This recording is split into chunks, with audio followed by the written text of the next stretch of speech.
Ladies and gentlemen, my name is Kenny Buller from the Second Floor Podcast. I want to take a second right now to let you know that this is hands down our most important episode we have done to date.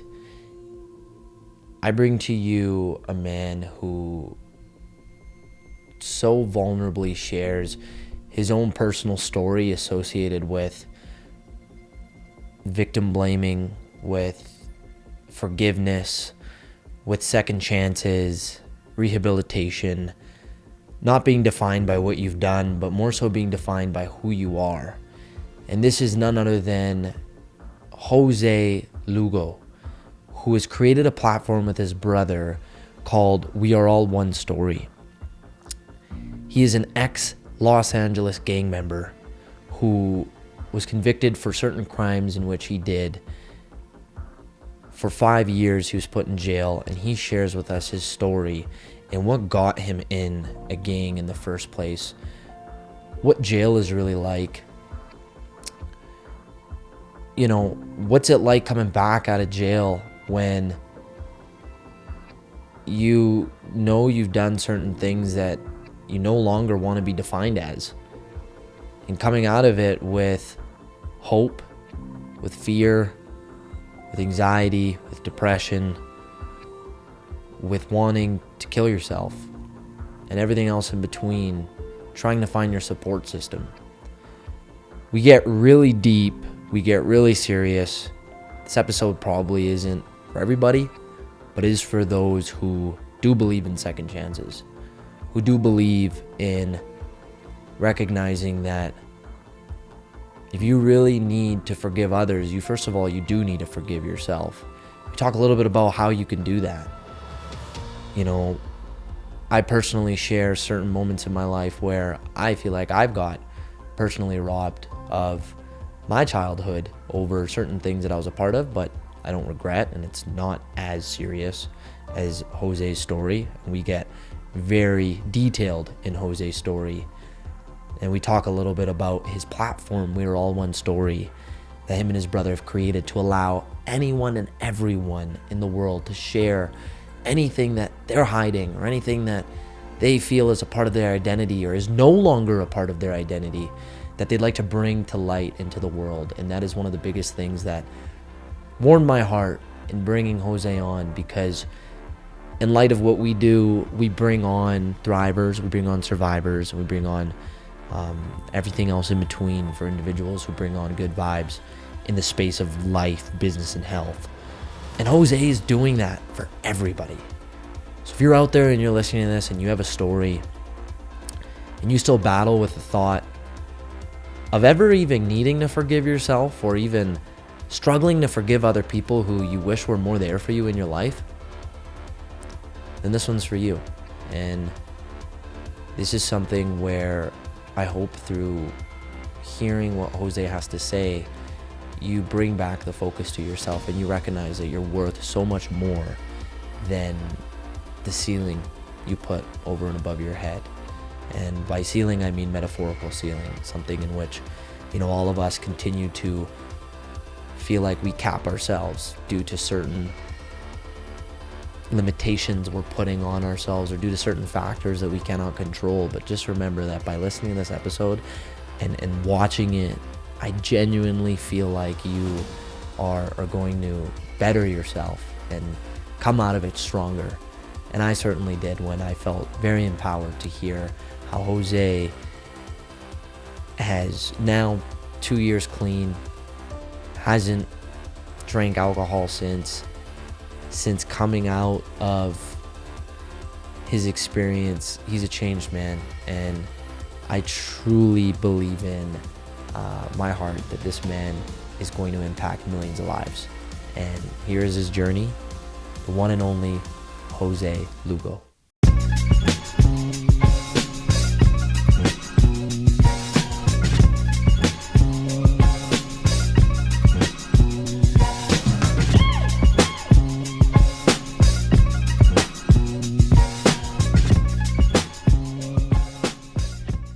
Welcome, Jose Lugo, to the Second Floor Podcast. I want to make sure I'm saying your name correctly, my friend. Is that how you pronounce your name? Yeah, Jose Lugo sounded pretty good to me. Perfect. That's awesome. I want to just start off, man, by just thanking you for being so vulnerable and being able to come on to our platform and share your story.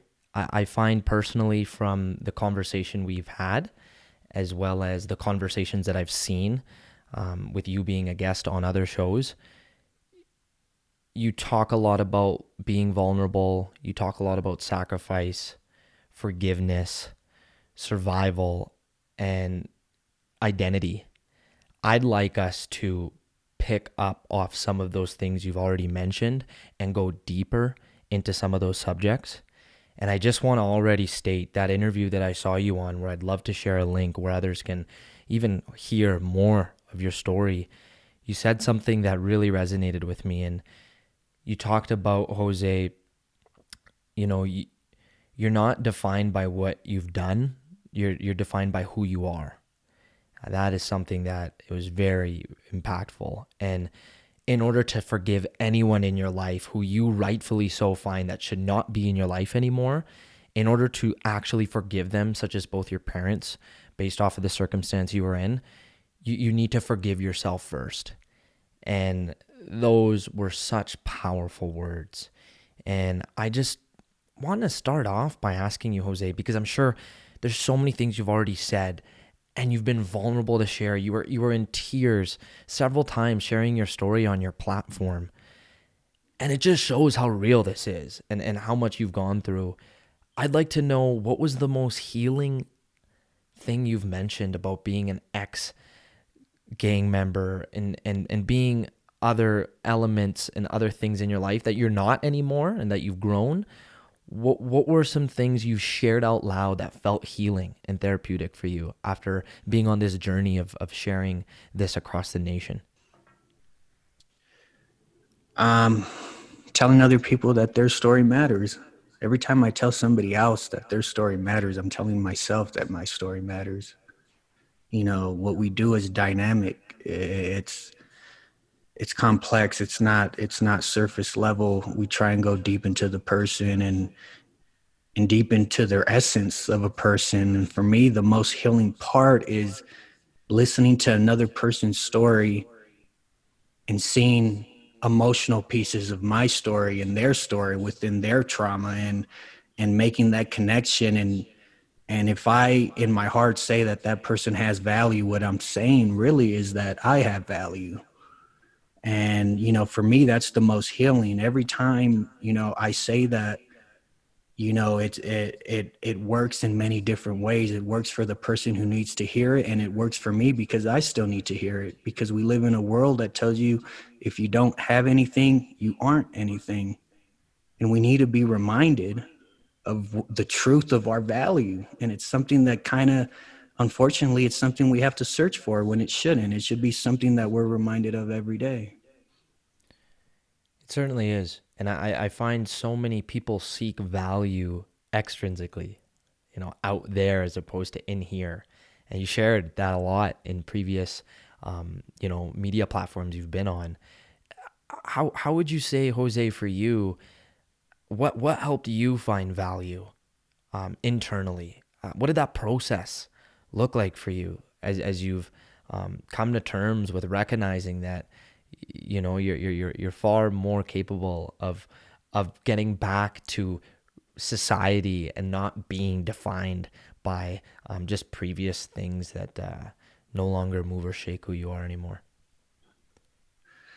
I mean, it was a lifetime process, you know, and I'm still on it. I'm still on the journey, and it never stops. You know, when you stop, you regress, and you have the chance to relapse and to slide back. You know, you have to continue moving forward, and you know that's what I do every day, because I know what life looked like in the rearview mirror, and it was ugly, and it's scary, and it's terrifying. I didn't know it then, but when I look back at it now, I was like, oh my God, can't believe I was living that way, with complete disregard for my own life and disregard for the lives of anybody else.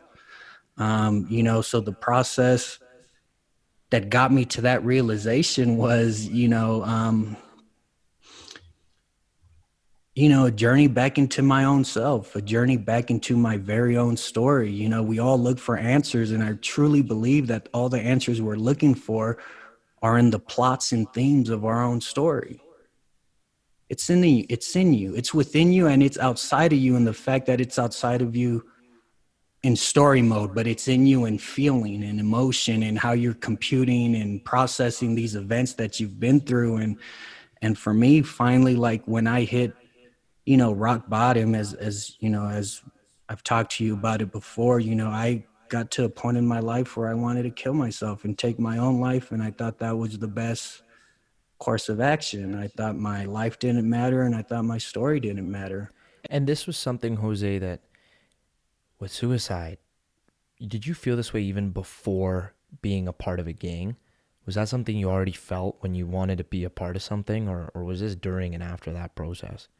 The I had never had suicidal thoughts until a few years ago. I never knew what that felt like. And I have a cousin who hung himself, and I couldn't understand why he would kill himself. Like, how do you kill yourself? And it didn't make sense to me. And it always bothered me. I always thought about him. I loved him and I cared for him. And it was just, what did what takes a person there to say, like, this is it? I'm gonna take my own life. I don't want to live anymore. And have talks with my sisters about stuff I go through. And one of my sisters said, Carlos, the way you were living, it's like you wanted to die. It's like somewhere deep down inside, you had already given up. And I definitely did give up. I feel like I had lost hope when I was 16 years old. I was always a believer. I always had faith in those things. But when the environment overwhelms you with its circumstances, and you walk outside your front door and all you see is violence, and all you see is violence inside the home and outside of it, it changes the way you see the world. You don't see the world in the most optimistic way. You see the world as it is shown to you. And You that's all get I I was just gonna say you get shown and proved that the world's a dark and scary place when you put yourself in that situation. exactly. And and it it's just like, sorry, I reaffirmed was, all my negative beliefs. yeah. I I find that I'm also curious to wonder if it was a surprise to you at all in recognizing that being a part of a gang is far scarier and far more cruel than what you anticipated when you felt like you wanted to just belong to something. And I share that in recognizing from the story that I am been piecing together from what I've seen and from what you shared with me, Jose, where, when you saw your parents divorce at 5 years old and the the the tremendous amount of abuse you were going through in your household from your mother, and then afterwards, as you went out there and wanted to feel like you were a part of something, what was a moment you had where you were like, this is not what I anticipated this would be like? I never had that moment. I was lost. That's how a lot of us are in the streets. Like when you're really in there, there's a lot of deep levels. Like it felt normal. When my mom was physically abusive. She was physically violent, and it starts at a young age. So from a young age, I have to rationalize the person that I love the most in this world is physically hurting me. I some way, somehow, deep down inside, kind of think it's okay because I have to. I have to rationalize, the negative and try and make it normal. And once you do that at a young age, the extension of the violence in the streets, it's like I've already come to terms with violence being okay. So it wasn't, oh man, geez, man, this must be bad. It was like, no, this is more of the same. This is normal. And in its own twisted way, um, you think it's a form of love. I certainly did. I thought like, hey, this is loyalty, this is friendship, um, companionship, it's the only love I had known. And it's the only love that a lot of us only know in the streets. And, we go out searching for it. And what we find is a twisted, perverted, conditional love that in the long run tears you down. I really appreciate you sharing that, and that's not easy to talk about. There's like, let's just say for anyone listening to this, if they know someone or they themselves have contemplated whether or not they wanted to be a part of a group or a gang per se that's involved in physically violent or criminal like activities, and it's either because it's rebellious, it feels like it needs to put them in a place where they can numb pain they're already dealing with, and maybe they're seeking for answers. Is there any answers you felt like you found being a part of a gang there, Jose, that you could come out and say now, so someone, whoever's going through that, can just understand and reflect upon your experience, be like, wait a minute, if Jose's that's sharing all of this, and he's coming out recognizing that it is a part of your story and it has shaped you up to who you are now, but it's definitely, depending on how you view this, if you could go back, maybe would be one of those things you change, or certain elements of how you went through it would change. But if you could share one thing, Jose, that you experienced that maybe others you find who are in a similar position as you are seeking, what did you find in that experience? And this being from a perspective of someone who, they're curious, they want in, they want to know what it's like to be a part of something.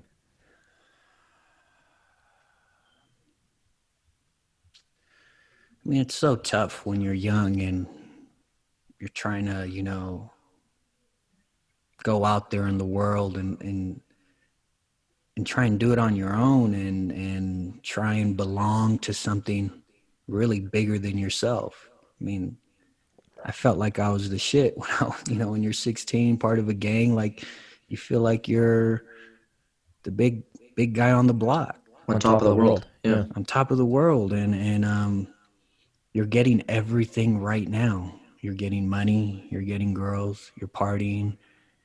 And you look at all the other kids, because we're kids. Let's call it what it is. And Yeah. you look at all the other kids, and you think they're living a boring life. You think that that you're living the most exciting life, but that life comes with a very, very high price. If you want to pay that price for that lifestyle, more power to you. But if anyone's listening to this, you can't say that no one's ever told you what that price is, because in the streets, no one tells you the price you're going to pay. And that price is going to either be your freedom, your life, or your sanity. Because that's what happens to us. We either end up in jail, we either end up on the street corner as drug addicts. We're against the odds as it is, and we just keep on stacking the deck against ourselves. It's like, it's not how it works. We have a misconception of what it means to be successful when you're in that lifestyle. And in that lifestyle, success is doing illegal activity, hurting people, crime, robbing, stealing, killing. That leads you to failure on multiple levels. And a lot of us don't make it out. It's, when you put it that way, Jose, it goes to show that there's like this list of things like a job would entail, of like, this is what you're going to do with this job. And from what you're saying, it sounds like to me, there's this list of things that maybe you have an idea that it's involved with, and you're going with the flow, and you're getting this rush of excitement and this rush of joy, living on the edge and feeling like this badass at that age. But then as you keep going about those activities and there's these things you have to do that come with it, you start recognizing, like, I could get thrown in at any point in time right now. Yeah, at least for anyone who's in it, at least, be aware. Go in knowing what the circumstances are. Don't go in like blindly. Open your eyes as much as you can right now and really sit down and think, is this the life I want for myself? Like, hey, like you look at the successful dudes in the streets. Okay, I'll tell you that the successful dudes in the streets, a lot of times they've had to, if they haven't done it themselves, have been involved in murders. Are you willing to take somebody's life to reach your success? Okay, so say you, this is what you want to do. You need to understand you're saying okay to these things. And this is the environment you're creating, that you're a part of. And the only way to get out of it, really, that there's hope, you got to step out of that environment. And you, all the friends who are who are gang banging, do whatever they're doing, it's like, unless you want to go where they're going, you need to take yourself out of that environment, because when you're in the environment's too powerful. You got to find a way to get out of it.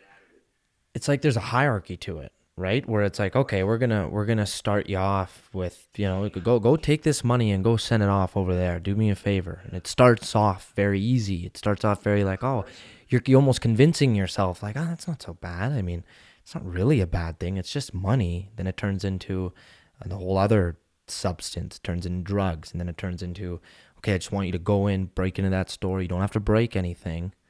Just go grab something, come out. And to your point, eventually it's like the hierarchy of, okay, you're going to do this next thing that's probably, if you get caught, you're going to have to do more time. Oh, now you're going to have to take someone's life. And if you do, you're going to get this and this and this reward, that reward, this reward. And that's looking from the outside in. This is from the perspective of someone who probably watched too much Netflix soap operas. But I mean, for someone who's lived it, in your perspective, like, how true is that? It's very true. If you want to be successful in the streets, that's what you have to do.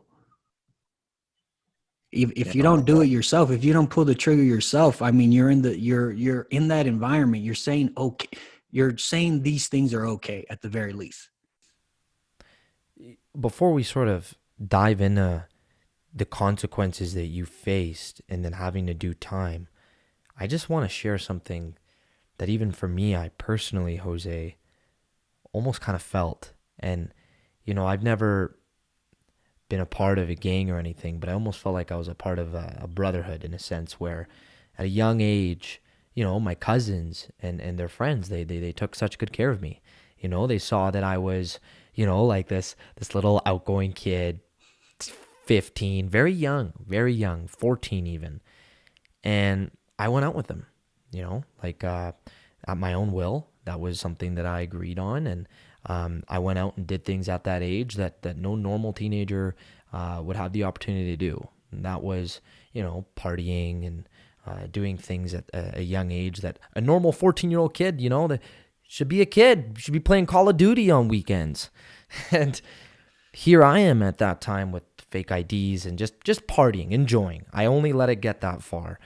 Drinking at an age in which was younger than I was supposed to. And I'll admit that for the first time on air here.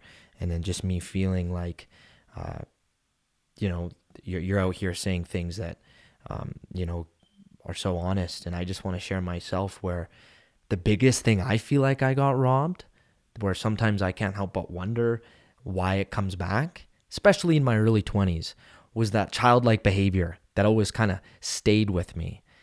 And there was times I reflected, Jose, where I was like, well, maybe it's because I tried to grow up too quick. And, I was always around all these older guys, who rightfully so are legally enjoying themselves, like partying, going out, traveling, right? Having fun, celebrating. And for me, I was just like, I turned around 20 and I was like, well, I got to refocus where I want my life to go. And I need to make sure I bring it back to things that matter. Otherwise, this is, to your point, it's going to lead somewhere. It's going to lead to, let's do something harder. And I'm so glad I never, I didn't want to try and dive into things that would be far too addicting with my addictive personality. I kept things with drinking. And then I just recognized I needed to keep some healthy distance. And I'm just wondering if you personally felt like you reached a point where you're like, damn, like, where'd my childhood go? Like, did I get to experience that? Did you crave that the way I did, out of curiosity, knowing your circumstances and what you were involved in were obviously far heavier?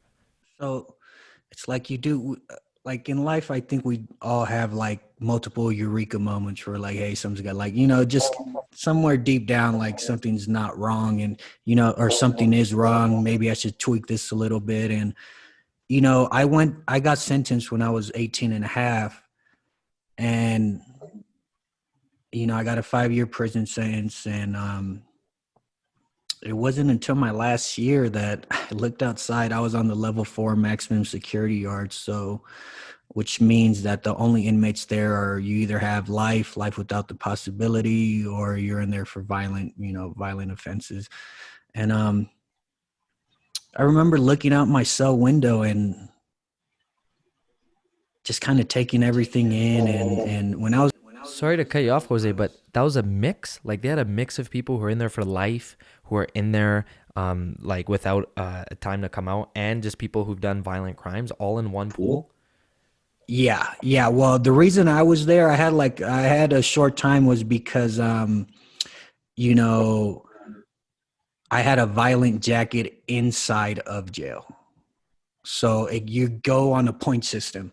So you don't just get sent to the level 4 maximum security yard. They give you points. So one of the factors is your crime in and of itself, and then your behavior in the county jail, and then in prison. And then, it's like jails within jails. Okay. So did you have to do something disregarded inside to get to level 4, to that point where you're in the mix? I mean, I was, the LA County Jail is it's like a third world country jail. It's pretty close to it, and there's violence every day, and I was definitely a part of it. And the gang violence, it didn't stop when I went to prison. It intensified. So, there was race riots. There was so many things in there, and you end up getting, written up a jacket. And that's why, since I had that small amount of time compared to the lifers and life without, that's why I was sent to the level 4 yard. And, it gave me perspective. You think you're all bad and everything. Like, these guys are never getting out. Like, I was able to see life, like, kind of a little bit with a different lens. Like, hey, I may have gotten this sentence, but this guy has 10 years. The next guy has 20. The next guy's never getting out. So yeah, I mean, yeah, you have to be. And well, I was there, and I see, like, all the, the shot callers, the real OGs, the killers, the murderers, the people who feed off of that are like, this is who I am. I'm a killer. And this is who they are. And I remember looking out my cell window, and I was like, man, this is our retirement plan. Like, are you kidding me? And I was like, this is what if I were, like, I envisioned it, like, if I'm going to make it to the top of this street life, because there was things that I did enjoy about it, like anybody else. I was like, but if I'm going to make it to the top, this is, like, I'm going to end up cleaning tables for 40 cents an hour on a level 4 maximum security yard. For 40 years. For 40 like years. Minimum, until you die. And then I did have a like, where you had that moment at 20, I was maybe 21, and I looked out and I was like, you know what? I didn't know what I had to do exactly, but I was like, man, I'm not giving my heart all the way to this, because at some point you got to choose. Like, are you going to do it 100% and see this going forward, or are you going to try and change your life a little bit? And in that moment, I knew that it was all bullshit at the end of the day. Like, when you see all the shot callers, the G's, like we're all in here working for 40 cents an hour. Whenever the cops tell us to do something, we do it. We fight and still kill each other, but you have your enemies on the streets there, and like, it didn't make sense at that point, and It didn't feel rehabilitative. It's not rehabilitating at all. Yeah, you almost felt like you're like, what the, like, you're like, I'm surrounded around more gang violence in here than I was out there. Like, Rehabilitating at all. But after that, when I got out of prison, I did have an idea that, because my homies still were my homies, but it was more like, okay, I'm not going to hang around the shooters. You know what I mean? So I had made a decision, because there is a group of homies who, like, that's what they like to do. I'm like, okay, well, I'll hang around the homies, but these are like the non-active ones. These are the nicer guys. They're not as dangerous. I mean, it's a scale, but at least it was like I at least fundamental level, I knew that I couldn't hang around the violent homies because I would just get sucked into it because I would naturally do it. You know what I mean? So I was like, I made a decision to at least hang around these guys, and like that bought me time to make other decisions. Yeah, what a whirlwind of an experience, and not recognizing what it's going to be like once you're in, and then you're inside, and you have to almost start like any other place in society, figuring out, well, who's going to be my go-tos, who are going to be the people that I can lean on and trust. And you talked about how unrehabilitative that experience was. you know what what could, like, let's just call it, jail institutions do based off of you being inside? What can they do better? What were some things where you were like, especially now, you're like, you know what, this was bullshit.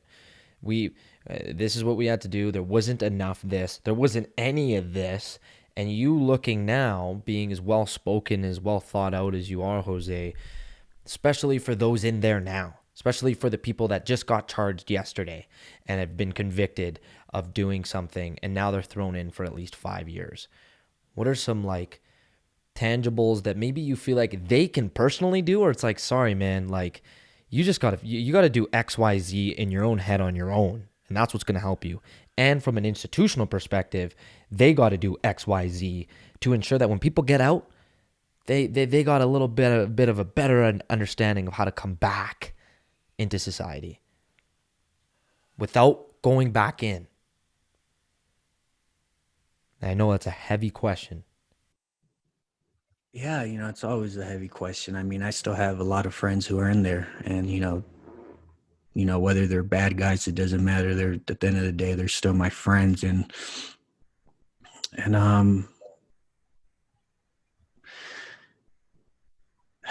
there are, like I said before, some people who are in there are not rehabilitated, and they don't want to be rehabilitated. There is a level of remorse that's required to reach rehabilitation.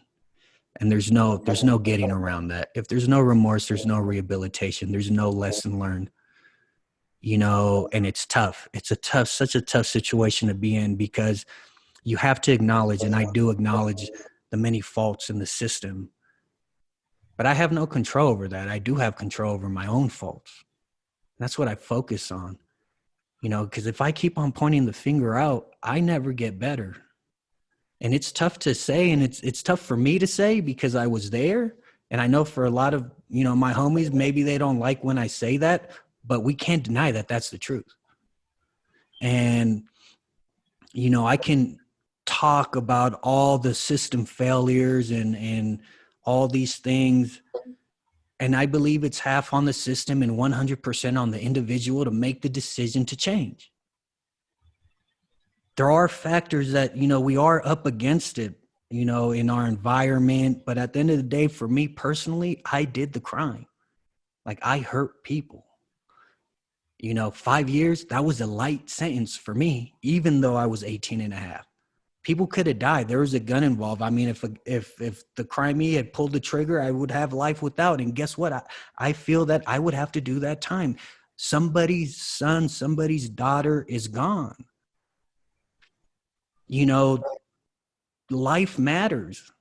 Traumatizing innocent people, like, there's repercussions for your actions, and that's never going to change. There's always going to be, for whatever you do, you're going to get something back. The sooner you realize that you're in control by the things that you decide to do, the better, and the sooner your life begins to change. Like, in prison, for me, the thing, if we want to get into details, the cops are like gang members in there. The police don't police themselves. Very corrupt. Very corrupt. And they let you know as soon as you're in there, hey, we're the biggest gang in here, shut the fuck up. The hardest as hard gets. Like, they treat you like Well, As they one treat of us like criminals. yeah. There's no being sorry for you guys. There's no, oh, you're in here for life. That sucks. There's like, your life's a living hell from here on Not out. one bit. But, you know, in my experience, I was in the gang activities, also in prison. Like, I didn't go to prison for a drug offense or, you know, a possession or an accident, or, you know, I was in there knowingly committing crime. You know, we like to make these blanket statements that don't fit each individual case, and each individual case is different. You know, for mine, yes, it was serious. I deserved it. But there's other times, since we have these blanket sentences and these blanket, you know, sentencing laws, that people do get caught up in that.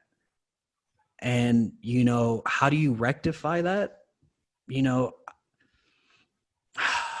it's like, what's the option? Do we give the judge the discretion to be able to give out unique sentences per individual, or do we stick with the indiscriminate sentencing laws? Because that's how they figured, you know, that it would be fair. Yep, you did this. You admit you're guilty. You get this much time. You did this. This how much time you get. That cookie cutter approach, as opposed to, well, why did this person get involved in it? How did they do it? What, like, tell us the story, unfold it. It makes me, it turns into a whole snowball effect of how much involvement there is in the whole deny till you die mentality, or the running away from your problems mentality, where maybe you know this from experience from yourself or friends that have been involved, where it's like, listen, just admit you're at fault, be genuinely sorry, do your time, keep your nose down, and do whatever you can to get back out, because you just realize how big of a mess you got yourself in. Yeah. You know, it's just, there's so many layers to it when you put it that way. With the circumstances, Jose, of you know, like, what you said was just so powerful. I want to start off by saying that, like, literally what you said. I imagine anyone who is going to do a very wrongful deed or do something that is potentially offing someone else or offing themselves, you bringing it back to yourself and genuinely having remorse and genuinely trying to change. You know, when they say once you're in, it's hard to get out. How did you get out? Like, when you came out, and there might have been a possibility in trying to get back in with friends or people calling you, and you still being alive to tell your story today, you know, when people genuinely want to get out and they find a way to come back in, I'm sure it's so case by case, but, like, how does someone do that? Because, and I say this personally because I put my heart on my sleeve when I see people that I've personally trained with in martial arts and MMA, and that's a whole other conversation, where people find, men find solace with themselves in doing something as violent as MMA, but there's the discipline aspect of it. There's that brotherhood that, like, oh, I'm going in with the guys and I'm going to learn. And some people have come across the nicest guys ever, man, the nicest. And I'm like, were you this nice now that you want to get out? They're like, man, I was always this nice. I got a wrong card in life. And they talk a little bit about their past. And it just makes me realize that, like, when I sat down and talked to some of them and they're still involved in some capacity, I can't help but just think, like, damn, like, what do they have to do, and what can they do to get out? You know? Unless it's, You know, like, so you're saying, like, you get out of prison, but also get out of the lifestyle. Yes. You completely, you like, in a way, how you are, right? I mean, hey, it's tough. It's not done overnight. You know, I think if we want to talk on an institutional level, I do think that there needs to be, when inmates get out, there needs to be support for them so that they're not overwhelmed by, like, freaking regular life, because it is extremely overwhelming. You get out, hey, good luck to you. You know, like, bro, 10 years just changed. The world is completely different now. You know, we do need to have more support, because you buckled under the pressure. It's extremely hard. You know, the reason that I was able to stay afloat, because that's all I did was stay afloat and bought myself time, was because I had a family support system. And that is super important. Even though during the time I couldn't understand the importance of having at least, not having to live at the homie's house, because then I'm right back in the environment. So when I got out, I moved in with my sisters, and I had that, at least that reprieve physically from the streets. Mentally, I was still in it. I mean, I was institutionalized like most of us who've done time are. Like, that was the hardest part, was to get out of the mindset. It was extremely difficult, and it's not anything I necessarily try to do. It just ended up happening because when I hit rock bottom, I had another realization that, man, the entire way I've been thinking and seeing life is completely wrong. Me thinking that people are out to hurt me, wrong. Me thinking that I can't trust any other human being, wrong. Me thinking, that I have to try and get over or figure out, how to do this, do that, wrong. But these are all the things that help you survive in the streets. So you have to literally break that foundational thought process, which isn't easy. Yeah, you're reborn again. You come out taking every little, let's say, thing that made you mad and made you make certain decisions because you're so angry at the world.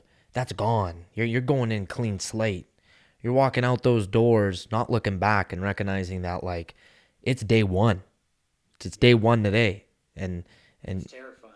yeah, I can imagine. Everything from trying to build back your social support, your financial support. And what I really appreciate about you, Jose, is the first thing you said to me when I asked you if there's anything that's off limits is you said you're an open book. This is something I'm genuinely curious about. When it came to finding certain jobs you could do and making your way back in, how difficult was that for you? And what did you really have to rely on to kind of come back to make ends meet, with recognizing that, hey, whether it's in the first 10 seconds you tell someone the moment you have an interview, or it's in the moment you have to get a record check done, I want to acknowledge that that's not easy, because that's a constant reminder of the past that which you aren't anymore. And then you get that look, or you get that, you kind of just see that shift in that person. And depending on whether or not they can hear you out, the way I'm sure thousands and hundreds of people are able to now, and recognize that you are a completely different person. As cliche as it is to say, you've revived, just like it says on my hoodie here.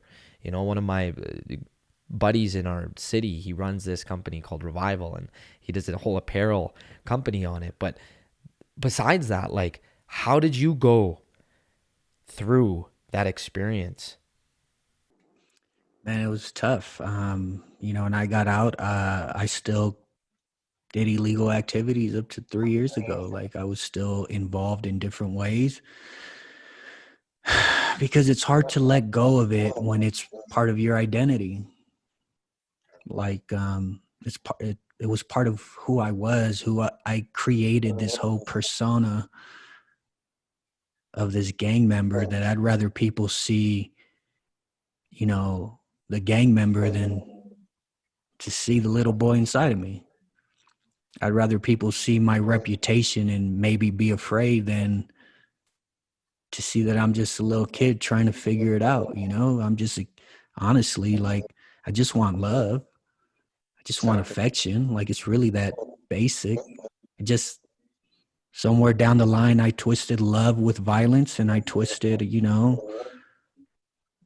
gang camaraderie with love. And, it was hard to finally detach from that. So when I first got out, if we're talking about like the reintegration into society and getting a regular job and that, like, yeah, that shit sucked. Because it's like my ego won't have it, Exactly. like, hey, I'm just working minimum wage, and You start right at the bottom again. You start at the jobs that they were doing at 16 when you were first involved. yeah, and I'm like, man, nah, this isn't for me. Get another job. And it's like, eventually I started bartending by the grace of God, but still I was like, man, this shit ain't for me. This isn't for me. So, I always did things on the side, and because I couldn't let go of that identity. It protected me it protected me in so many ways. Like when I looked in the mirror, I didn't truly see myself. I saw my reputation, my persona. I had built something that was bound to break because it wasn't real. And it did break. And I'm happy to still be alive, because when it broke, it was that moment where it was either, hey, I have to figure out to live completely new, or I don't. And that's why, when we're talking about reintegration, ex-gang members, convicts, I understand that journey is extremely difficult. But and when I see rehabilitated people, I give them the utmost respect, because I know that it's not easy. They're trying. They're legitimately, they're trying, because you get how freaking hard it is to shy away from that. People in the world now are complaining about salary cuts, 20%, and they're like losing it. Oh, I gotta make $45,000 compared to the $65,000 I made? No way, no way. And you're like, dude, piles of cash. I'm talking piles of cash. And you've had that. And now minimum wage? What about that difference? Yeah. And what about that psychological mess up of feeling like, okay, I'm trying. And like, no, I agree 100%. It's like, I get it that money is frowned upon in the way it gets earned. However, it's still that same feeling of recognizing that if it was that easy to attain it, and now you go into a position where it's like, okay, now I got to make money the right way. But the reality is it's as hard as it would be for anyone else, even tougher, because it's a full lifestyle change. You're making a 180-degree difference, and you're trying, and that's what matters. What was how much did you coming out, honestly, Jose, and sharing your story play into the life you do want to live now financially? Like, is this something you're going just, deep end with, and you're not really having anything else financially backing you? Are you, and I genuinely am curious, especially for our audience too, because a lot of our audience members are, they like to really grind it out beyond the 9 to 5. They've got side hustles. They want to be eventual entrepreneurs. They are entrepreneurs, and they don't, their mind and their body's ticking every minute of every day, as well as myself. So where are you at now with gaining that financial compensation? Well, we said, you mentioned like, how did, me sharing my story, how did that affect, maybe the financial future that, I'm shooting for, and those things. It empowered me. I had hid behind that persona I just talked about my entire life. And I was like, hey, I can be myself. It doesn't matter what anybody else thinks. It doesn't matter what anybody has to say. When I was right there about to take my life, it was just me and God. And guess what? That's how I go by every day. I got to do what's best for me, and I got to do what's right. What's right comes first. And doing what's right is always going to be what's best for me. And having that realization that I got one life to live. A lot of the homies we have good intangibles, honor, loyalty, the willingness to fight for something, the willingness to sacrifice for something. It's just, how do we turn that very concrete thing that we have and are able to exercise that in the streets? How do we turn that into regular day-to-day life and use that to use those intangibles to lead us to success, because we have it? And that was the hardest part. I could never figure it out. I always knew, I was like, man, how do I, you can't punch your way to success. You can't, well, maybe you can if you're a boxer, but I can't use my brute force to give myself the future that I want. And all the colors of the paint are there, but it's like, well, how do I paint this now? Someone show me. I never learned. I got all the paint, but how do I do it? Exactly. So, now where I'm at, it's realizing, one, I'm grateful to be here. I'm grateful to be alive. That's the foundation. And believing that I have a future. Before I couldn't plan for a future because I couldn't see a future. You know, finally I'm 33 and I'm like, man, I think I might live till I'm maybe 60, and that's still young. You know, finally Yeah. you know, before I was like, man, I don't think I'm going to make it past the week. I'm worried about getting past the day. So now it's like, okay, now I finally was like, man, I might actually live longer. So shit, I got to do something. And, you know, fortunately, I have a passion, and, you know, I definitely have a vision, and it's what we do in sharing people's stories. And, you know, I pretty much use all the intangibles that I've had, and I use them for good. And I use them for something positive.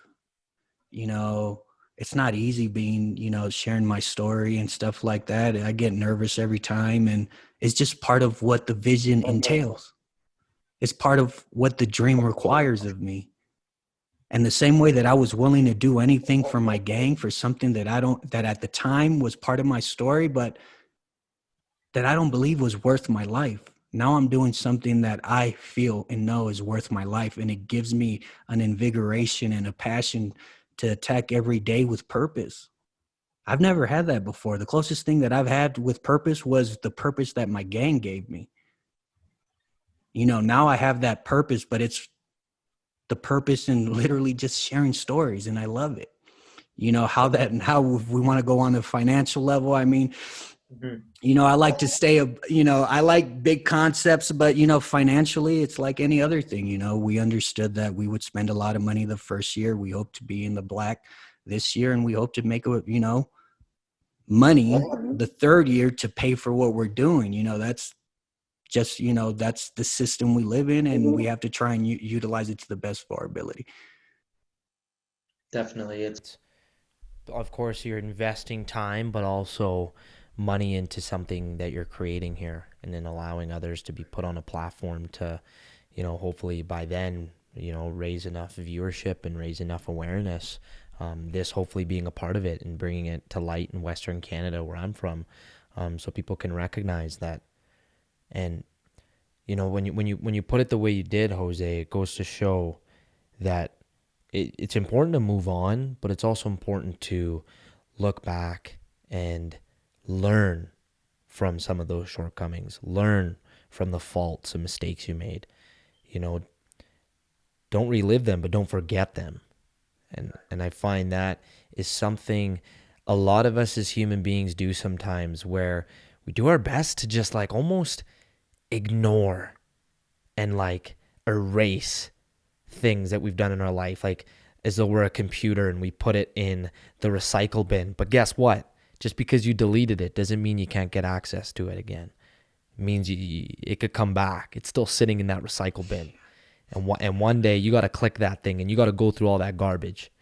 And until you do, and I find that you really have been, you literally are, every damn time you come onto a show, you're reliving certain moments depending on how people ask it, and just how well composed you are, and how much you accept that level of vulnerability, and the just processing all that and recognizing that you still need to look forward and take in the values you learn from it without repeating certain behaviors. It's honorable. Man, it truly is. It just says, it makes me want people to see and get out of this conversation, because a part of me believes in second chances. Part of me really does. There's people that have done extremely cruel things, like to the point where it's psychotic, and there are people who certainly should be and stay in jail, and that's where they belong, based off of what they've done and just who they are biochemically in their brain. But I mean, for you, man, you're a normal guy. You know what I mean? And by normal guy, I mean like you've got the ability and the capability and well-spoken attributes to you, where I agree. There's just, when you're that young and you're trying to figure out life, and you talked a little bit about support systems, it kind of does lead you down certain paths that only until you get older or face the consequences make you realize that I got to do better. Yeah, I mean, you know, we all reach that point, and, you know, I believe in second chances too, because I've gotten many second chances. I feel like this is my biggest second chance at life right now. And I'm really just trying to do the best I can with it. You know, I had lived a life that was, you know, looking back at it, like we said, there were some good intangibles to it. There were some good concepts, but in the black and white, it was bad. And I feel like I have a second chance to live a good life. And you know, I'm happy to go on that journey because I know that it never ends. And that's the attitude I take with myself, and that being okay with that, being okay with the process. And did you ever feel sorry for yourself? Oh yeah, I was the victim, of course. Yeah. It was woe is me. Yeah. Woe is me. And you know, definitely felt sorry for myself. I made myself the victim in my own story. And that's it's as human gets, right? It almost I got very emotional just hearing you talk about when you were 5 years old and your parents separated, and you know your father left for some time, and as a 5-year-old kid, you're just thinking, "Oh, Dad's gonna come back. Dad will come back. Dad will come back."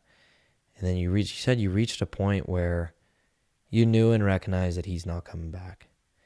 And with that childlike imagination that I feel like, you know, you still gracefully have in the ability to explain your stories really well, you at that time like imagined what a good father looks like, and you were imagining, you know, if your father was there, what he would be like and how he would support you. And that's deep, man. And that's something where you came to terms with, where I even know people personally, man, where they're like, you know what, man, because my father or my mother or my so-and-so wasn't in my life during all those precious times, they don't deserve to come back in it.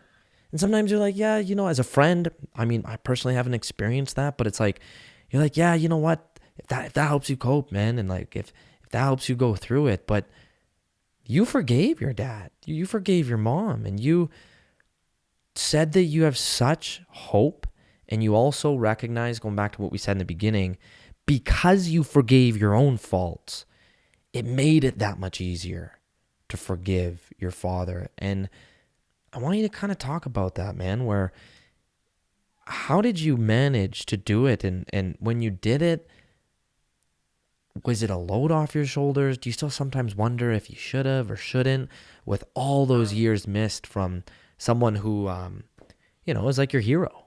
You know? You know, I've been pretty fortunate. I've been pretty fortunate in the perspective and that I've been able to get and from the life experiences I've had in my family. And, you know, my mom did the best she could. She was the first person I resented, and that's just what it is. Like, man, she used to beat the crap out of me all the time. And I'm not talking like, you know, hey, here's a belt. And no, it was ugly sometimes. And and I kind of like detached myself at a young age. I emotionally detached. I numbed myself. And, you know, fortunately, I had sisters who, from them, I was able to hold on to like an affectionate part of myself, you know, because, you know, they would give me affection. And luckily, I had that. And they supported me throughout my entire life, along with my mom. Just my mom was, you know, she had her own issues. And I didn't realize that, you know, as a kid, you're not going to stop loving your mom. So I loved her. It's just there wasn't a real like emotional lovey-dovey relationship. And I kind of in my heart blamed her for me being violent. Like anytime I'd get in some pretty ugly things, I'd be like, this ain't worse than what my mom did to me. So that's how I justified a lot of things. Even when I went to prison, you know, when I was in the LA County jail, I told one of the homies, I was like, whatever happens in here isn't going to be worse than what I've already experienced. This is what you can hurt me physically, you can't hurt me emotionally, because I've already built the protective layers for that. But when I was in prison for all those years, and I met so many different people with different stories, and we all had similar themes, dysfunctional family, absentee dad, and a lot of them were worse. I finally was able to like open my eyes and like, hey, like my mom did the best she could with what she was given. Because I'd never forget one of the homies was like, I never knew my mom. Another homie was like, yeah, I knew my mom, but she had a different guy over every weekend. She didn't care about me. Or it was, I thought that I had it bad. My experience was bad relative to me, and that's all that matters. There's no comparing them. But once I was able to open my eyes and see like, hey, given all these other stories, like my mom had a fault in her discipline beyond a doubt. But then I acknowledged all of the good things she did. She was there every day. She worked 3 jobs. She cooked, she cleaned, she did the whole nine, but she had her own issues, and she has her own story with violence. They call it a cycle for a reason. My mom's from Sinaloa, Mexico, and from what I've heard is that she had it pretty bad, and how can I blame her and really hold that resentment towards her for something that, I get emotional because we have that connection. I know how she felt when she was getting beat because I felt the same way. And she it's told you tough. this after years of talking No, about my it. mom didn't talk about it at all. It's just finding out information, talking to cousins and stuff like that. Yeah, yeah. And I just, I was able to see her as a person. And and man, that was huge. That was huge. That like opened at least something. And then I did the same with my dad. The same process. You have the questioning, the whys, the crying. My dad opened his home to me when I got out of prison, 2 years on parole, and I got to know him. The homies don't get to know their dads. Like I was able to see that I am fortunate in so many ways. And I was able to see my dad like, hey, he has his own issues. Like he's going through his life the same way I'm going through my life, and the hardest person to forgive was myself. Because how do I forgive myself? Like I hurt other people. I need those people to forgive me. How am I going to be like, yeah, it's everything's good. Like, it's not. Like, I did horrible things and it broke me down. The whole facade, the persona, everything. I couldn't stand my own reflection in the mirror, and I couldn't come to terms with how to forgive myself. So the only way I was able to do that was, hey, I had to go to something bigger than myself, and I had to go to God. And that's what let me, personally, like, hey, finally, like, hey, whatever you did, it's over, it's done. Don't sweat it. Move forward. But the caveat, you can never do those things again, and you can't justify those things ever again. And that was the change. Wow. That is very deep. And that goes to show that you literally had to prevent yourself from going back to this victim mentality where you rightfully, hey, from what you told me, deserve to feel. Yet the moment you looked at your mother as the main character of her own story, and to a degree your father as the main character of his own story, you shared it now and you shared it on previous episodes where you're like, well, I just got to kind of hear how things look on their end and what they went through. And it's incredible it's incredible and it's unfortunate how generationally things become amplified sometimes, where the treatment we got, we give back to our kids, sometimes just like inadvertently, sometimes like without even thinking twice about it. But you don't recognize that you're doing far worse to your kid than what you did. and then they're trying to go through all of it at the same time. And it's very mature of you as well, very mature, Jose, to talk with your friends about it. It's huge.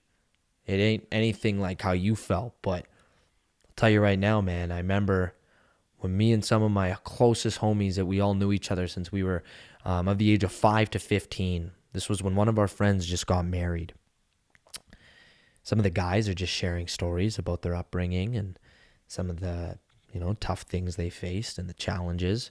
Nowhere near what you and your friends went through, but everyone kind of has and deals with their own struggle in their own certain way, right? One friend cried out of everyone. He didn't cry because of what he didn't have. He cried with such raw love and emotion of what he did have. He was like, damn, guys, mom and dad, 6 p.m. every day, they told us, no matter how annoying it was, that we got to be home for family dinner. Some of the guys were sharing that we never got that. We didn't know what that was. We crave it. When we have kids, we're going to have family dinner. And he's just bawling his eyes out. And he's like, sometimes you don't know what you have until you hear others' stories. Or sometimes you hear what you don't have. Vice versa. It works both ways, right? Yeah. So for you to just recognize that your parents were also going through it, it just shows, man, like I think there's no parent out there as they get older and they reflect. I mean, I hope that they want the worst for their kid. All they really want is, when you shared that you and your dad shared some tears, I can't imagine, man, when you lived with them for the 3 years as an adult. Yeah. Just some of the things yeah. What made it tough? Was it like, was it you regret it? Was it awkward? Resentment. Like, I was like, it's where I was at, I still had like an ego and I had a good amount of pride. And, even though he's opened up his home to me, I would still think like, man, you weren't there my entire life. If you were there, things would have been different. So there's always like that sticky, the tension, but I'm living with him and I'm a, grown man. He's grown man. And it was just getting over that. Like, hey, like that's done. That shit's done. It's over. And it's easier said than done, but I say it that way because what it's doing, holding on to it, is holding me back. It's keeping me stuck. I don't know how other people like move forward. It wasn't for me. It was completely like it kept my heart in a negative space. And, with my dad, we wept together and I needed to let those tears out because I told him, like, why weren't you there? Yeah, you can't just put a blanket over it and be like, all right, Dad, we're good now. You feel like it helped to tell him like really what you felt like you missed out on. Like that needed to happen. Yeah, exactly. And it was tough. And I'm fortunate to have had that experience.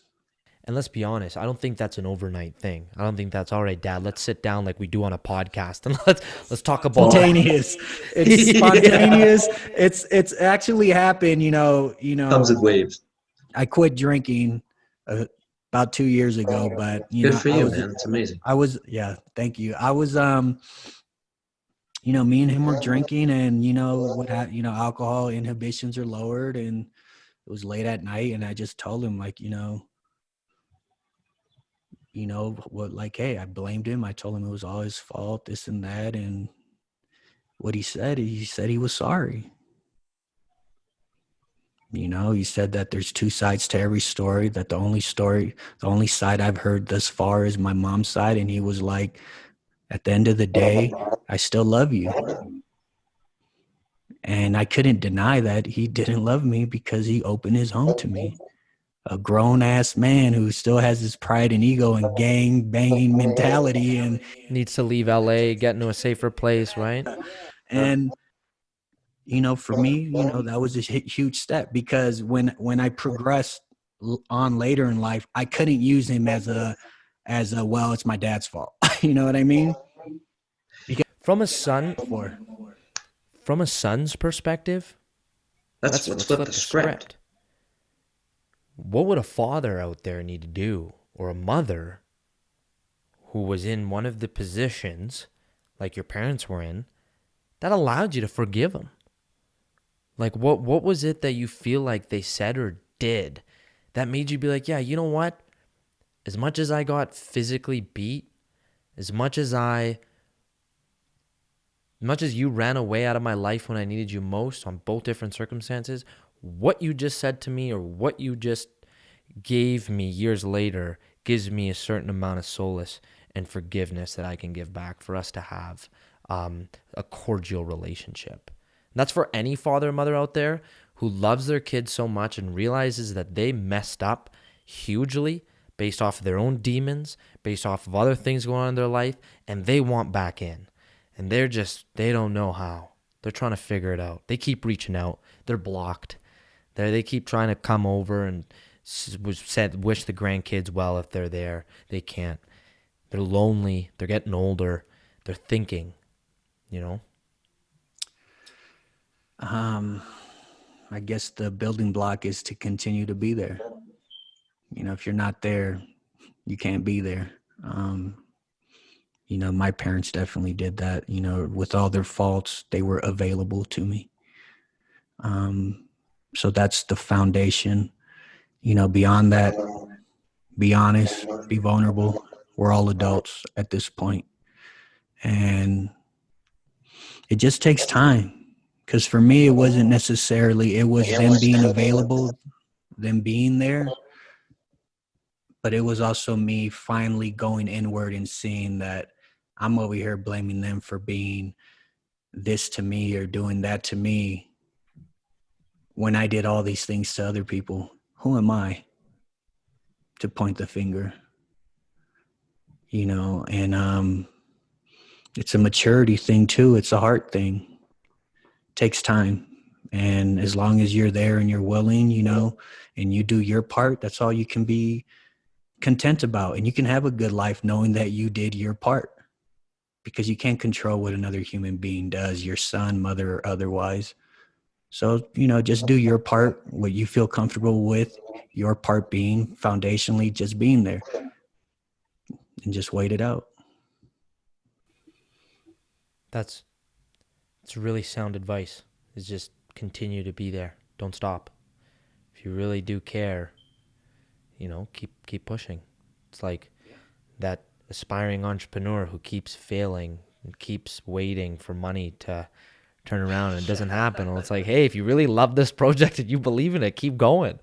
You know, go bag grocery bags on the side, make whatever you can part-time until you know that this can uplift. And maybe if things keep not going your way, reevaluate, ask for advice, talk to people. Hey, should I keep knocking on their door on Christmas, or should I come around for birthdays too? But, you know, I mean, besides that, just not just on special occasions, be there every day if you can, you know? Yeah, definitely. I appreciate you saying that, Jose. I'm curious to know if you want kids one day. That's something that you want to have. If you want to raise a family, or you kind of won't. That's something that you would like. Yeah, because I can never see myself like, you know, like a lot of us, like I couldn't see myself married with kids, but after the change, I was able to, like, man, you know, that seems like something desirable to me. You know, it seems like something that, you know, meaningful, and it seems something worth trying to pursue and get, et cetera, et cetera. Well, you talked about meaning there, and it kind of is going to lead me in one or two aspects of this conversation. It's recognizing, going back to, once you feel like you've really figured out yourself, that comes with love. You know, you figure yourself out, you start loving yourself again, you start feeding your soul, and then you feel like, okay, if I just fed my soul and I'm continuing doing so, okay, I'm okay with bringing life into this world, you know? Let's just first fix this and this, and let's work on myself prior to thinking about doing so. And that's very much so through the stories you shared with me, Jose, on this episode, and just from what I see, you've been working on just recklessly for the last 3 years. So when you brought up needing to face God from a spiritual perspective, I find more so than a religious perspective, maybe both, open to share either way. I feel like there's so many people out there that would hear something like this and they're like, okay, well, what do you mean? Did you see God? Did you feel God? Did you put something out there? And honestly, man, like I'd love for you to sort of share, like, what was that? How, when you share such a powerful statement, how did you put that out there for you to feel like there is a higher power from your perspective? And we don't normally talk about religion per se on the podcast, but I mean, why not? I find for everyone out there, God is what they believe, how they believe it is to them.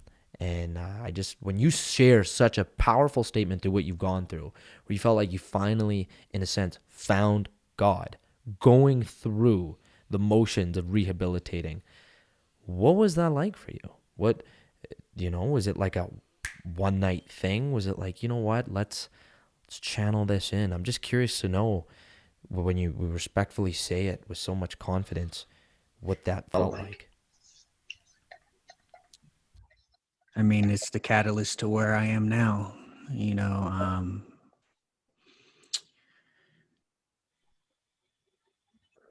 When it comes to the faith, as a kid, I had believed, and I had stopped believing the moment I had lost hope. And I lived my entire life until recently that way.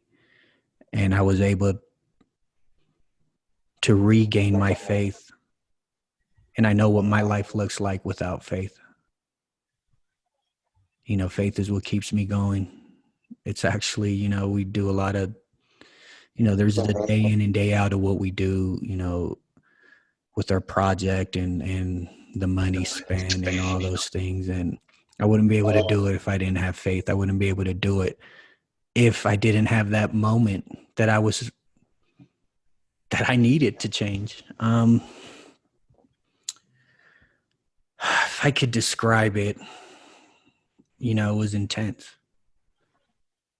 In that moment, I knew that I wanted to live. When I had been having suicidal thoughts for, going through that deep depression and like wondering if today's the day that I'm going to kill myself, the self-talk like was evil. Stop being a coward, just do it. Just kill yourself. Man, I'm not the smartest guy, but to me that sounds evil. And going through that, like, I needed to go to God.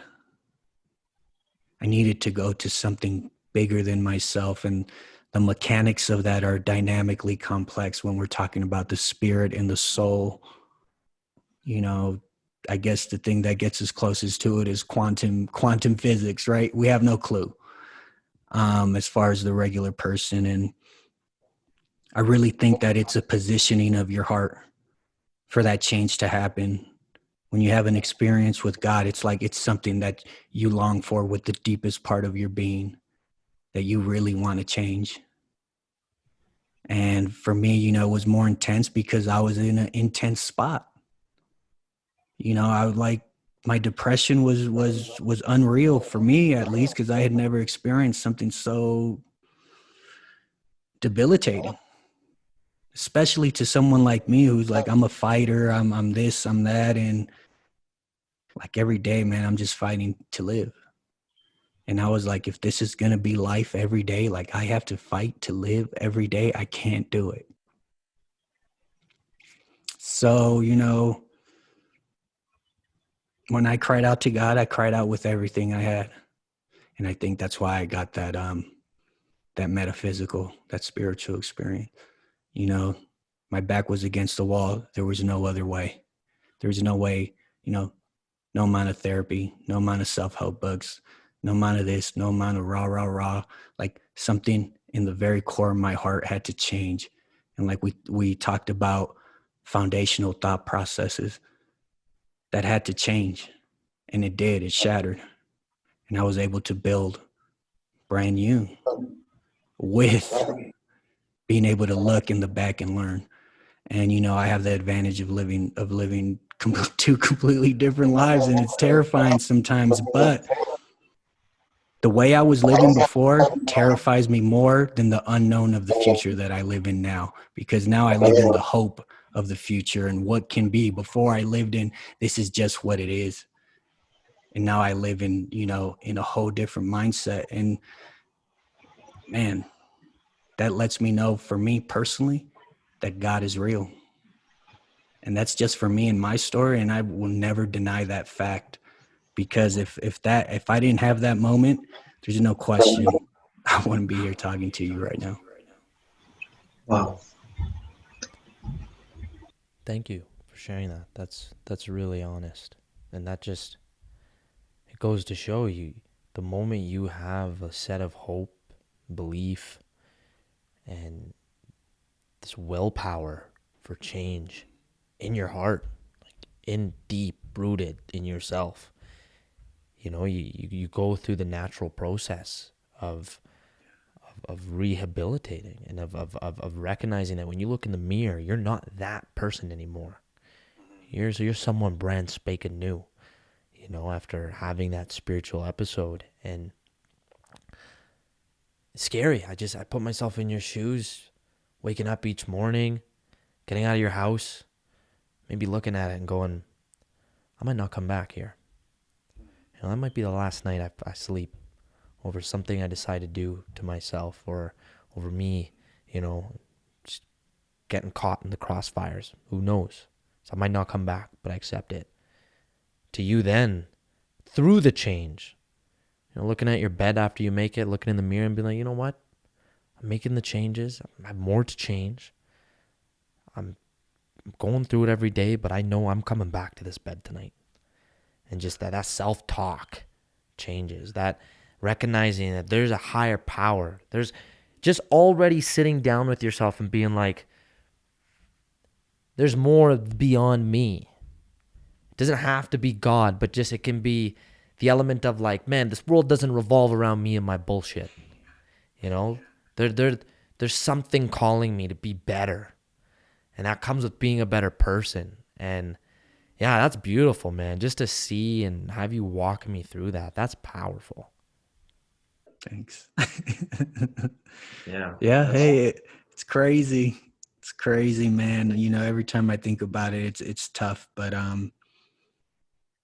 everything happens for a reason. And I feel like now, when being in that moment is what helps me identify with so many people whom I listen and share their stories. Like, I'm able to be like, yeah, man, I've been there. That's why this is a really unique thing, based off of how you choose to honestly, like, put yourself out there. And I'm going to say this, so one, I don't forget it, and two, to give some context. And I don't want it to change whatever your response is. I had on an incredible human being.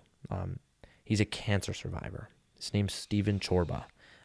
His episode's going to be shortly released before yours. We talked about labeling.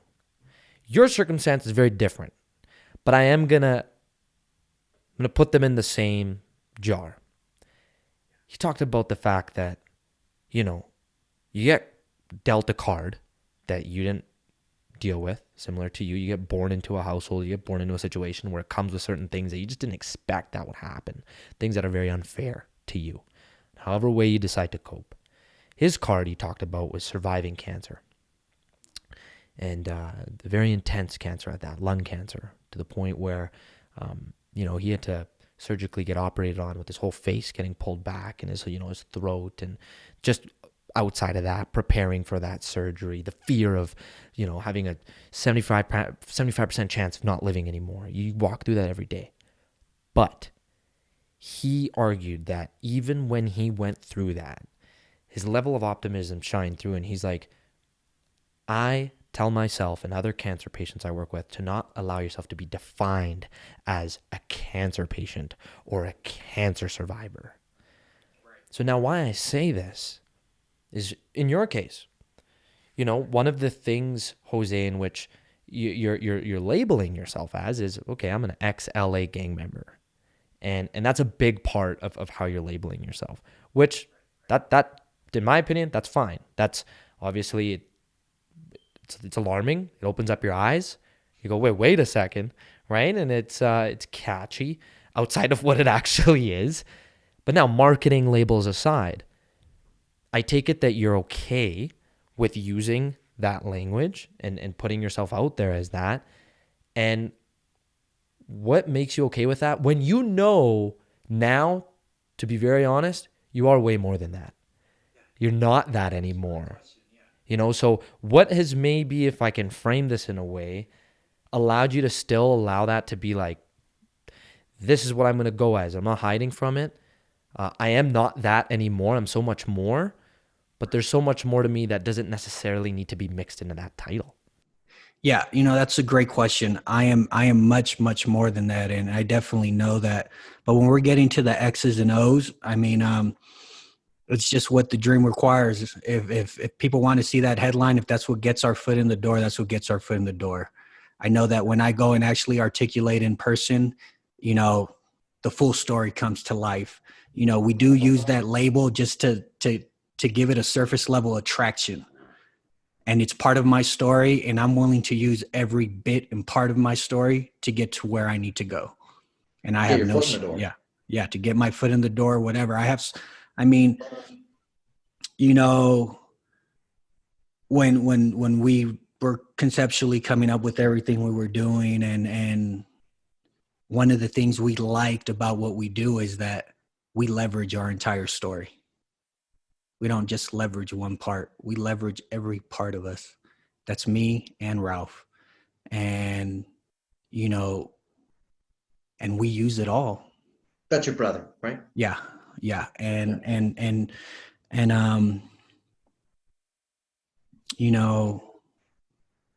we only use that to get in the door. But beyond that, when we actually start talking, we know that the full story will bring itself to light. I'm so many other things. Like I knew when I was going to AA, and I was like, is my story going to be all about a recovering alcoholic? Is my story going to be all about an ex-LA gang member? Is my story going to be all about fighting depression? No, my story is going to be my entire story. We do use that headliner, just, hey, this is something interesting that we know maybe it'll catch someone's eye, get us in the door, and then we expand on our entire story. Appreciate you saying that, especially like it allows everyone to see that you're more than that. It's not just like no man, that's me, frick, like because you do see that you are far more, man. It's amazing. You're like we talked about today. You're not defined by the things you've done. You're defined by who you are. And when you bring up your brother, it creates a great segue, and I want us to sort of come to close towards the end of the episode. I just want to be honest and share this with me that really it was more than just that title itself that I appreciated. And this is coming from somebody who has a brother and who leans on his brother and who looks at his brother as a best friend. And you've shared, I'm sure, certain things on other media platforms, as well as in our conversation where, we are going to get your brother on and how much his story resonates with yours, but both of you guys sort of very different journeys that led to the same destination now in life. And it's beautiful. It reminds me of how me and my brother are currently planning and strategizing our future together in terms of like what impact we want to make in life through martial arts. Now, there's something you said in your interview with, remind me his name again. The one where it was 20 minutes that you sent me.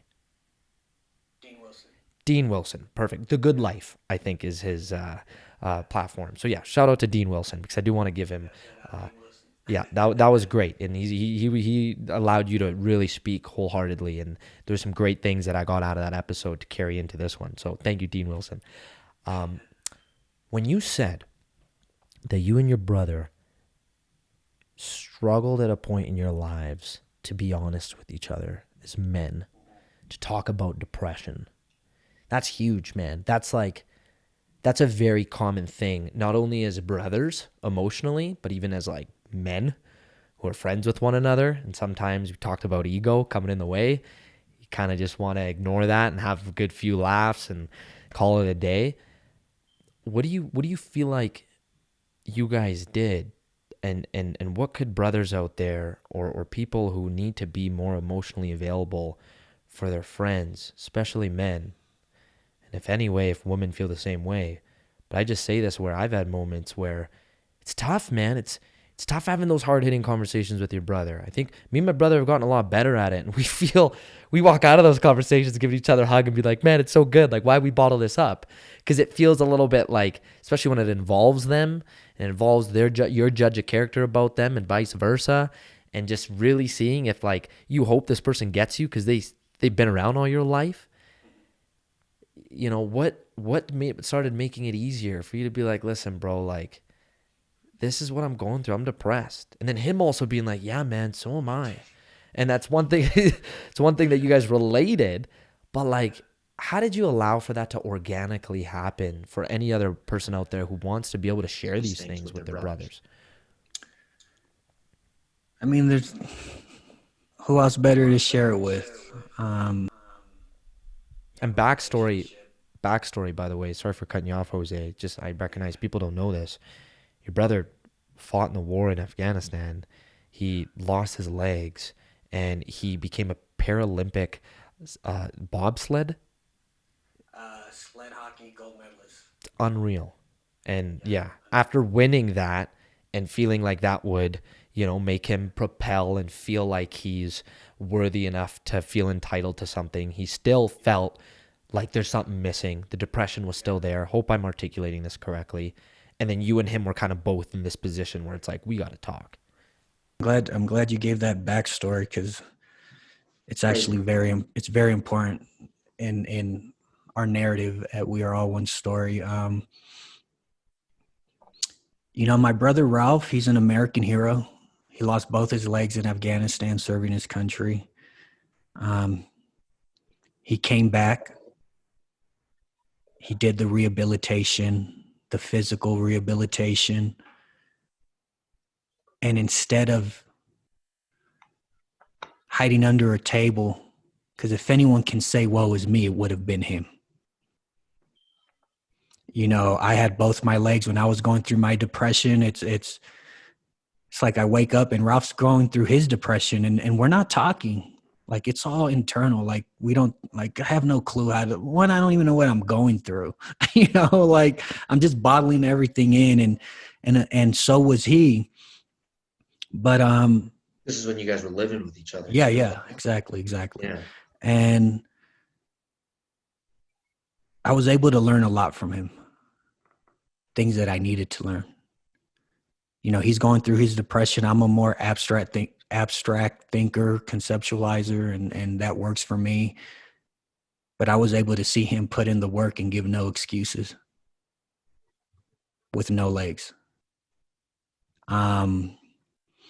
He ended up coming out here. We moved out here to Denver. He ended up training, and he ended up winning a gold medal in South Korea, in Pyeongchang, South Korea. And unreal. He came back and so he still felt like shit. He thought that was his answer, that he would get value, that the gold medal would give him value as a person. And I think as people, that's what we're taught to think, that this accolade, this goal, the end destination, that this is what will eventually give us our meaning and our value. And the fact of the matter is, Ralph looked externally at a gold medal when what we now know for a fact that the gold is inside each of us. When it comes to talking about our depression, it's like when I decided that I was going to live, I had a series of realizations. One of them was that I would have to be completely honest. That I had lived a facade around foundational, falsehoods. And if I was to continue living, that I would have to live honestly. And that included me talking about whatever I was going through. I remember I just came in one day and I just started talking to Ralph. I was like, bro, this is what I'm going through. Like, this is just what I got going on. And he looked at me like, he was like, man, I feel the same way. And that wasn't something, Jose, where you kind of were building up the confidence to share with him. You're kind of already mentioning that internal dialogue you're giving yourself to be prepared. And then one day you're just like, I'm just going to say it. It's going to come out and say it. Yeah. It out. And, Ralph is a great guy, and he's a great person with a great story, but he has a beautiful heart. My back was against the wall. He saw that, he felt it. And, from that moment of like finally releasing it and just being like, hey man, this is what I have to do to live. And if I want to live, I have to be honest and talk about what I'm going through. Ralph was all ears. He started talking about it. And, we were still depressed when we started We Are All One Story and doing interviews and like, we're still going through it. Exactly. We're in the depression, but we're trying, like, we're getting out of it though. And the time was now. Like, we were like, hey, this is there's no better time than now. Let's just start working. And, I think the first time that I mentioned that I wanted to kill myself, it was I hadn't told Ralph that yet. But we went to go talk at University of Colorado Boulder. We went to go talk to a philosophy class, and this is when we just started, and we just started putting ourselves out there. And I know the commitment that I had made was that whatever questions I'm asked, I'm going to say the truth. And it doesn't matter if people like it, what I think, or it doesn't matter whatever the judgments are, I'm just going to say the truth. And a student raised their hand and said, what's the closest you've ever been to death? And I told him, I said, when I was going to kill myself, that's the closest I've ever felt to death. Ralph looked at me like, shit. I looked at him like, hey, and we just built the whole thing around being honest. We built something about people just being themselves. And that empowers me to be myself. It works dynamically. When you give of yourself, you inevitably receive. And that's where we're at now. But if like brother relationships, you have a brother for a reason, utilize it. Yeah. Wow. I really appreciate the focused attention on just being honest without the worrying about whatever outcome is going to come out of you sharing that based off how your own brother can look at you. It hits close to home, man. I've got like two people in my life I consider my best friends. They're in my like core circle, and they're going through it for very different reasons, man. Like, they both tell me, one more in particular than the other. Again, going back to honesty, and I always tell them, I'm like, man, never be worried in letting me know how you feel. He's like, man, I feel like offing myself every day. He's like, it's hard.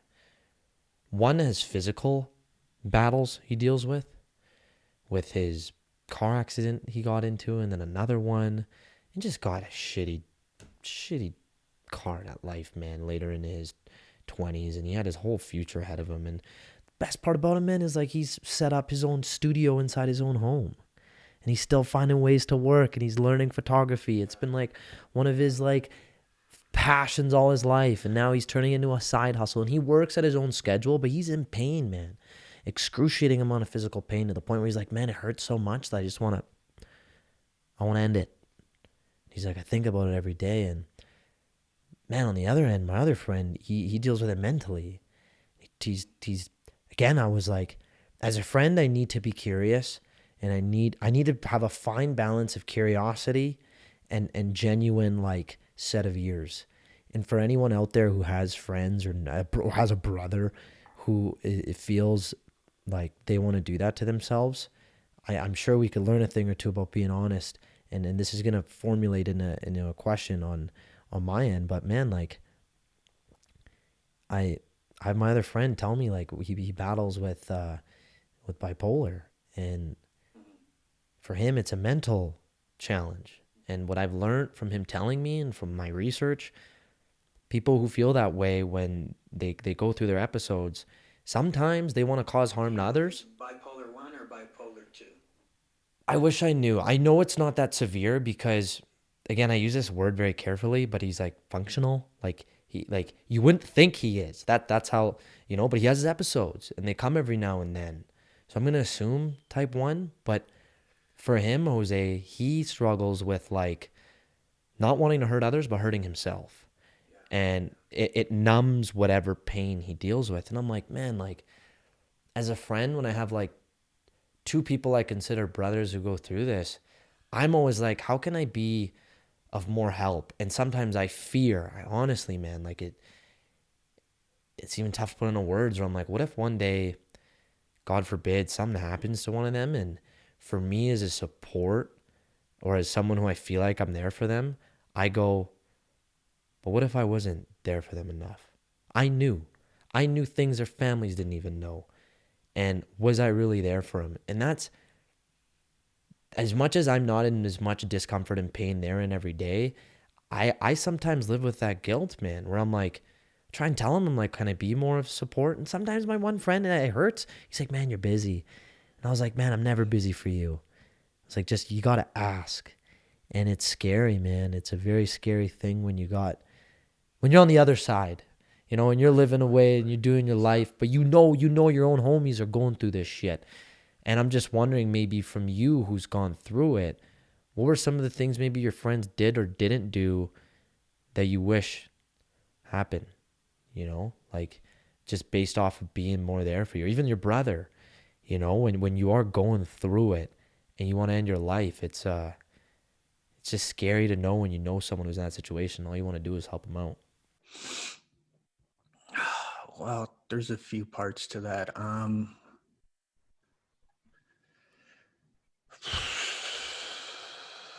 It's like, it's all about being comfortable with doing your part.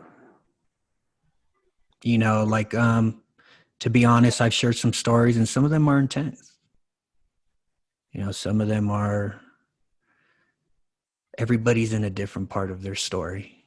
Some people are still in a depression. Some people are in their trauma. Some people are on the other side. They're on the other side of trauma. They figured out how to positively cope with whatever they've been through.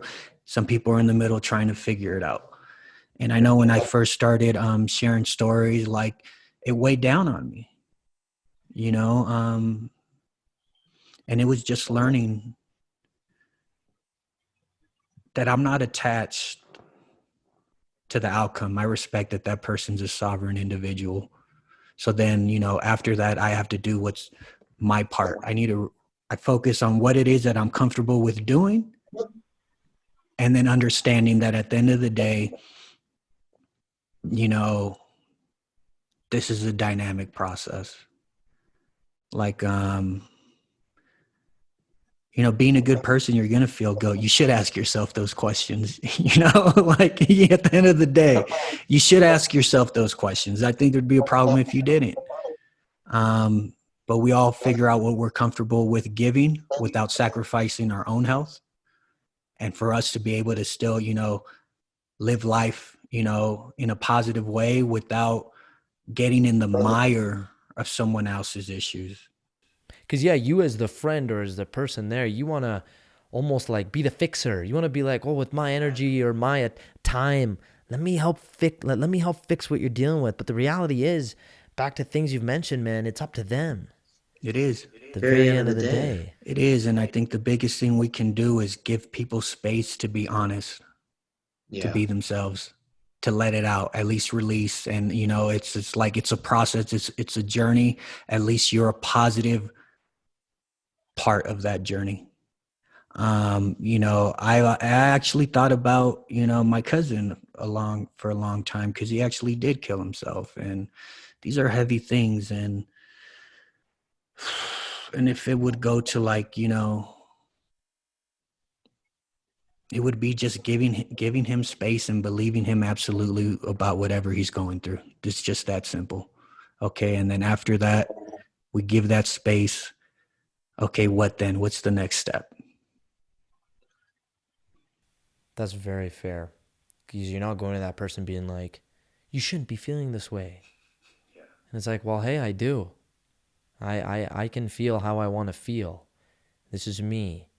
And I find that's what happens a lot of times is people try and put almost too much positive reinforcement and too much, well, look how colorful the world looks. Yeah. But through their perspective, it ain't looking that colorful. Exactly. You know, they're in a very different world than you are. And even though you can't see it, they feel it every day.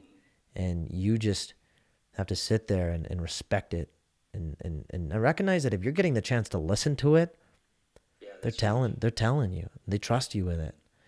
And that's knowledge and that's information about their life that maybe potentially through sharing they heal from it a little bit, you know? Yeah. My condolences to you with your cousin, man. That's not easy, you know? It's not, but it's very real. It makes what we talk about that much more important. Big time. 100%, man.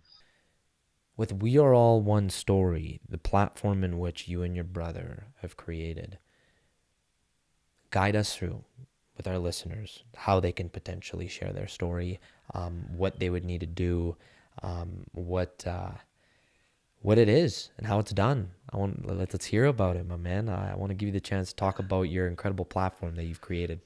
Yeah. So, what we do is pretty simple.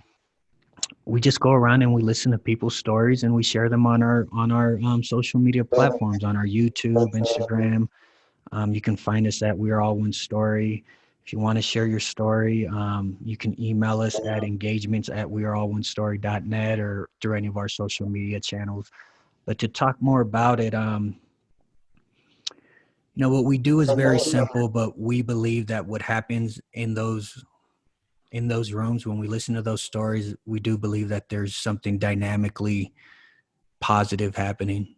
When someone decides to take ownership of their story and to put it out there in the world, even conceptually, and be like, hey, this is my story, and that's that. I think that's powerful because I felt that in my own life. So has Ralph. Like, we know it's real when you take your story and make it yours. You're the main character in your story, nobody else. And, there's many levels to the positivity, to the outcomes of what we want and stuff like that. But the biggest one, foundationally, the most basic, is people realizing that their lives have inherent transcendent value. And if we all really believe that, we need to apply that same belief to our very own stories and be empowered after that. And this is anyone that can submit something where they will get their video of themselves explaining their story. Yeah. There's no prerequisite. The only prerequisite is honesty. If you're not honest, it doesn't work. But we believe most people come on with the intention to be as honest as they possibly can. I love that. And you know what? There's a power in people sharing it and it going out there. There's other similar platforms I've heard that are anonymous, that allow people to write postcards or share a video and it's out there, but it's not going to be shared. It's just kind of, they feel like they verbalize it out and that's healing. But for you, you're letting people know that, hey, we're putting this out there. You're going to be able to have your story heard.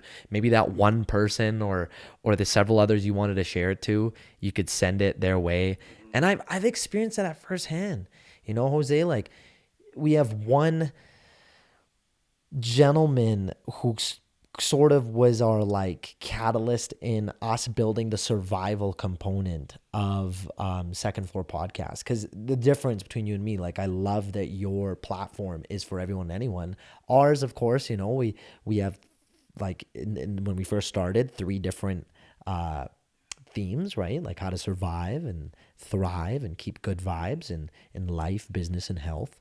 And he was our first survivor, quote unquote, where he talked about how his cocaine addiction that he has overcome has helped teach him certain lessons in life, where he's now clean and he's running a multi-million-dollar construction business. And why I share that, though, is when he told me after it was finished that this is his way of coming out to his family and coming out to friends. It was so powerful. Even it actually being one of our biggest hits because so many people were curious to know, like, first of all, with his story, but the people in his life were like, what happened? You know, what really happened? How did he make this change? What did he go through when he was addicted?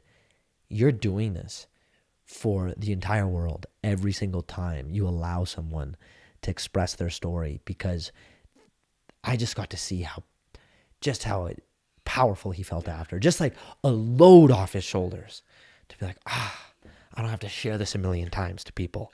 Here's the video, check it out. And that's what you're doing for everyone and anyone. And I applaud you and your brother for doing that, Jose. Thank you. We love doing it. So yeah, that's awesome, man. We coming towards the end here, I want to also bring to the attention your memoir that you probably already have out. Is it called Hope, Fear, and Love? It's called Love, Faith, and Violence, a True Song and Story. Oh, I was so close. I wasn't close at all. Eat, Pray, Love. It's the sequel.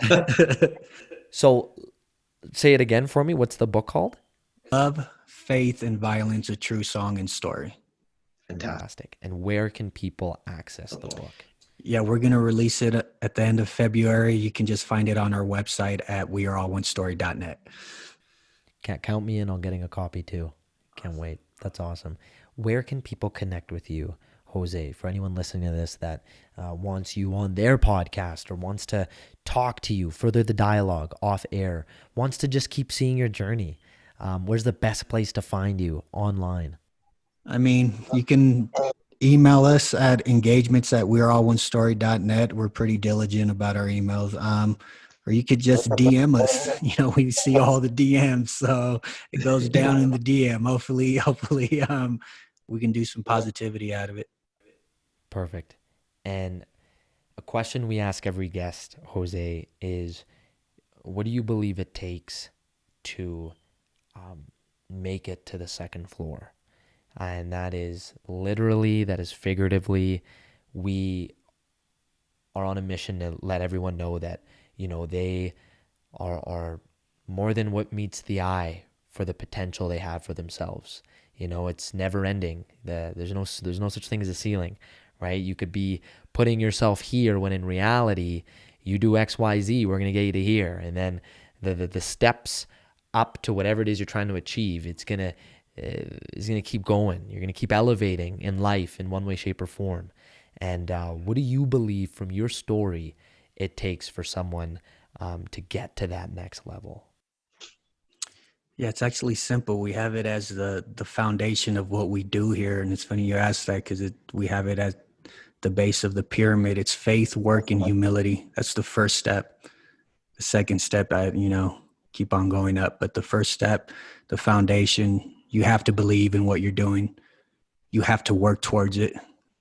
You have to be humble. And that, we believe that leads to success. I love that. Going back to Revival slogan, work hard, stay humble, right? Oh, wow. Faith, work, and humility, that 3-tier process to make it to the second floor. I love that. When we look at where your life is heading, I just want to acknowledge you once again, Jose, in truthfully being an icon and someone where people from all walks of life can learn a thing or two just from hearing your stories and your experiences and your wisdom, from parents to brothers to those rehabilitating themselves back to society, ex-criminals, current criminals, current gang members, ex-gang members, you name it, man. You've got such a high level of emotional intelligence, in my opinion, where you can connect to the masses. And I personally am so excited to not only just have had you on, but like watch myself, man, from a distance. And hopefully once this whole pandemic ends, come on over to Denver and meet you in person and grab a cup of coffee and do this all over again. But truthfully, man, what you're doing is, I hope you know, it's incredible. And it's why it was so easy to say yes, even from how just respectful you were in reaching out and having a whole proposal made and giving me an idea of what your guys' mission is. It's beautiful. Thank you. Thanks for having me, man. No problem, man. Without further ado, man, that's a wrap. I appreciate you being on the Second Floor podcast. For our listeners out there, if you enjoyed this episode the way I did, I hope and I'm sure you did, please like us, listen, share on Spotify, iTunes, Apple Podcasts, every other platform that has podcasts, YouTube, as well as Telesoptic TV. So thank you, and that's a wrap.